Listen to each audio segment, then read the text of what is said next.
Hello दोस्तों, मैं हूं सरफराज अली खान। आपका स्वागत है न्यूज़ मैप नेटवर्क में। आज हम पहुंचे हैं किशनगंज के हलीम चौक में।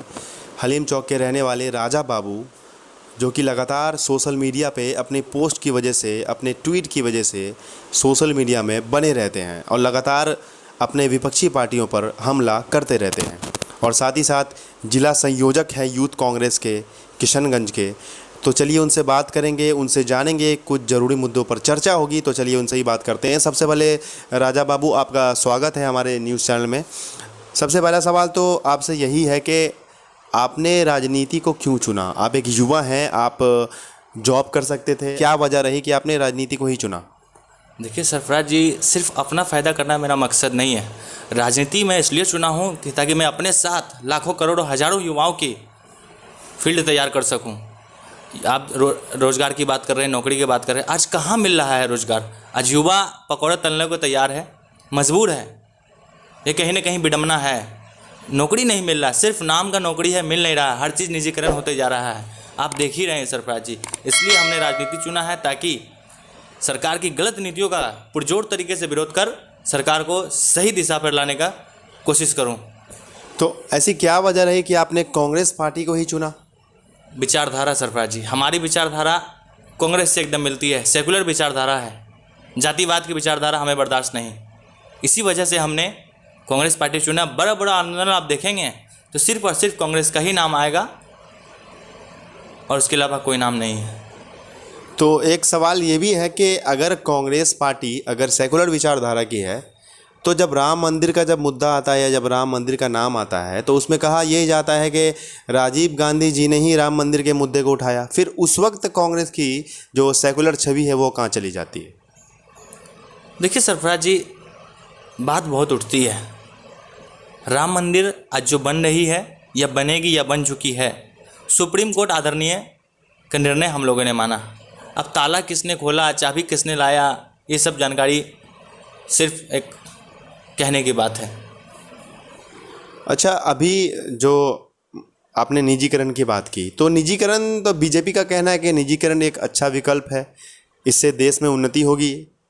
जब चीज़ें प्राइवेट हो जाएंगी तो काम तेज़ होगा और बेहतर होगा और बेहतरीन होगा। इससे आपको क्या तकलीफ़ है या इससे कांग्रेस पार्टी को क्या तकलीफ़ है?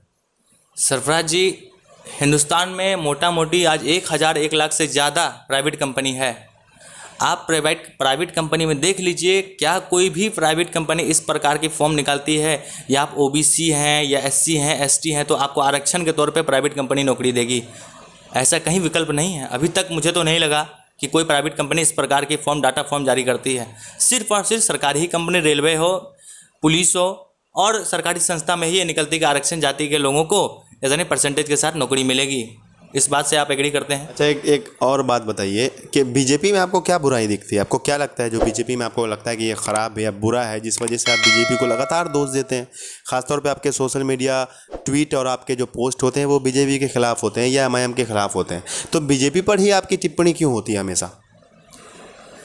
देखिए, 2 करोड़ प्रत्येक साल युवाओं को रोजगार का वादा था, आज शून्य है। नोटबंदी से कोई फ़ायदा हुआ नहीं। यहाँ तक कि आरबीआई ने गाइडलाइन जारी कर दिया कि 99.30% जो नोट मार्केट में थे 500,000 रुपये के, वो हमारे पास वापस आ गए। तो भाई काला धन कहाँ गया? काला धन गया कहाँ? सिर्फ और सिर्फ गुमराह करने की राजनीति करती है बीजेपी की टीम, जो निंदनीय है। तो इसको कांग्रेस पार्टी कैसे रोकेगी? रोक रही है, रोक ही रही है कांग्रेस पार्टी। आज बीजेपी भी समझ चुकी है कि हमने बहुत बड़ा गलती किया नोटबंदी करके।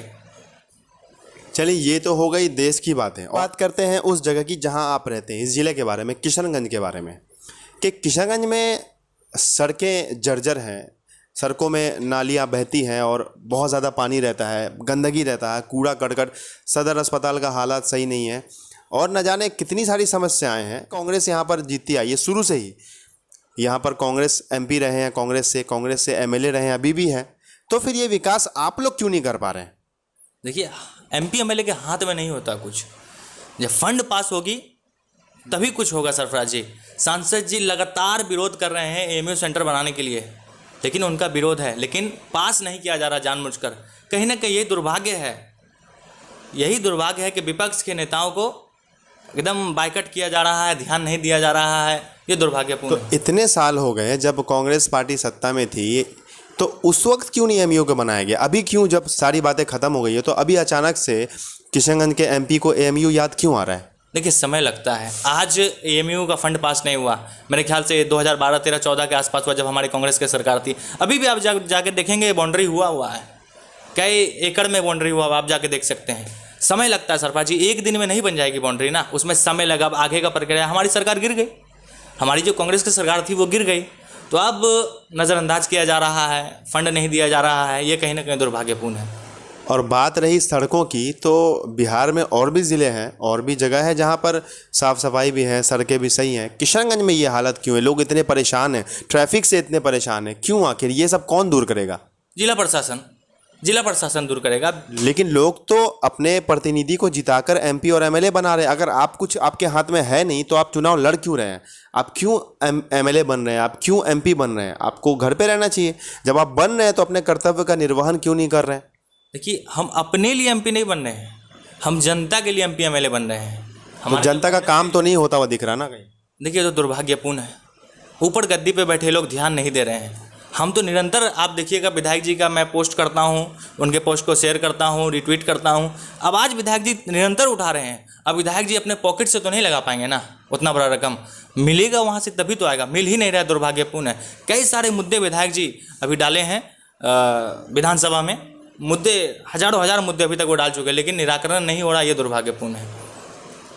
नीतीश कुमार जी अगर चाहेंगे तो सब कुछ होगा, नीतीश कुमार जी नहीं चाहेंगे तो कुछ नहीं होगा।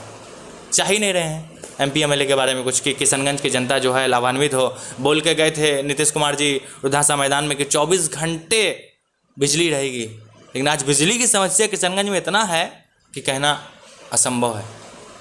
अच्छा, मैं ये जानना चाह रहा था कि जो हमारे बिहार में नीतीश कुमार की सरकार है और विपक्ष में है आरजेडी, गठबंधन में कांग्रेस के साथ, तो गठबंधन में होने के बावजूद, मजबूत विपक्ष होने के बावजूद भी क्यों काम नहीं हो पा रहा है? क्यों काम नहीं करवा पा रहे हैं? ऐसी क्या वजह है? वजह तो नीतीश जी ही बता पाएंगे। वजह तो नीतीश जी ही बता पाएंगे कि क्या कारण है मुख्यमंत्री जी, जो किशनगंज में आप वादा करके गए थे कि 24 घंटा बिजली रहेगी, नहीं है। क्या यही कारण है कि आपके विधायक या आपके एमपी नहीं जीते किशनगंज से, इसीलिए नहीं है, या कोई और बात है? अच्छा, एक ये सवाल ये भी कि डॉक्टर जावेद आज़ाद जो यहाँ के सांसद हैं, वो कहाँ हैं? क्योंकि लोग उनको ढूंढते हैं, वो मिलते नहीं हैं। लोग अक्सर ये शिकायत करते हैं। लगातार मैं सोशल मीडिया में मैं भी देखता हूँ ट्वीट्स के, लोग लिखते हैं कि डॉक्टर जावेद आज़ाद लापता है, या डॉक्टर जावेद आज़ाद कहाँ है, वो सिर्फ रिबन काटते हुए, फीता काटते हुए दिखते हैं। और कभी कभी या इलेक्शन टाइम में ही दिखते हैं, जब वो एमएलए थे, जब विधायक थे, तब भी यही हाल था। कहीं ना कहीं लोग नाखुश दिख रहे हैं, तो इसकी क्या वजह हो सकती है? आपको क्या लगता है? देखिए, विपक्ष की राजनीति है।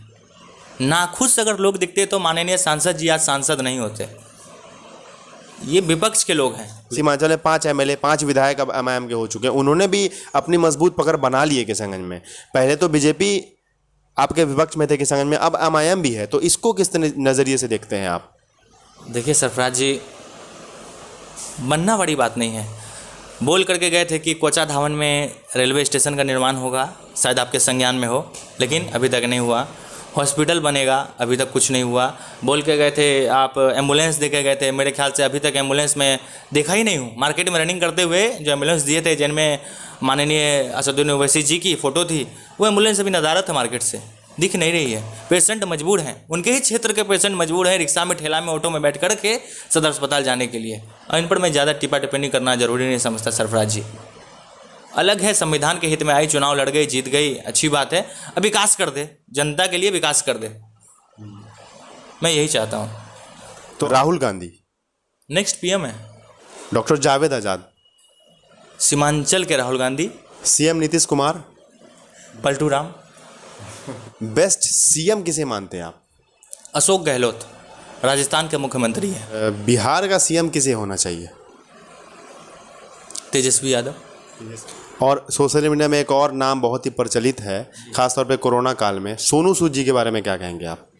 वन मैन आर्मी है सोनू सूद जी। आप सीमांचल में लीडर किसे मानते हैं कि हाँ, नेता के तौर पर, एक नेता के तौर पर पूरे सीमांचल में आप किसे मानते हैं? माननीय सांसद डॉक्टर जावेद आज़ाद जी को। कुछ उनके 3 ऐसे काम या उनके 3 ऐसी बातें जो आपको लगता है कि वो बेस्ट लीडर हैं, क्या चीज़ें आपको 3 जो बहुत ज़्यादा पसंद है? अभी तक भ्रष्टाचार के कोई आरोप नहीं है उन पर, समाज के लिए हमेशा तत्पर रहते हैं, चाहे एमयू की बात हो, चाहे सदर अस्पताल की बात हो, चाहे कोरोना काल में देख लीजिए बहुत सारे सामान दिए हैं, राहत सामग्री दिए हैं, सदर अस्पताल हो चाहे कहीं भी हो, दिए अपने लोकसभा क्षेत्र में। वो आप देखिए 2024 हमारे राहुल गांधी जी पीएम बनेंगे, ये तय है। जनता आज इतना परेशान है, वर्तमान की सरकार से इतना परेशान है, 106 रुपया 110 रुपया पेट्रोल बिक रहा है सरफराज जी। जो आदमी 300-400 रुपया का मजदूरी करता है, मान लीजिए सेकेंड हैंड बाइक है उसके घर में, या बाइक है कहीं से भी है, कैसे तेल बढ़ाएगा वो? 100 रुपया का तेल बढ़ाएगा, 200 रुपया में घर चलेगा? ये असंभव है, बहुत असंभव है। खाने की सामग्री अब पूछिए मत। तो ये थे किशनगंज के यूथ कांग्रेस से social media district coordinator Raja Babu. अगर आपको हमारा चैनल अच्छा लगता है तो लाइक कीजिए, सब्सक्राइब कीजिए, शेयर कीजिए। हम हर जगह हैं, हमें फॉलो कीजिए। इस वीडियो को पूरा देखने के लिए ऊपर दिए गए लिंक पर क्लिक कीजिए। खबरों का सिलसिला जारी रखने के लिए देखते रहिए न्यूज़ मैप नेटवर्क। धन्यवाद।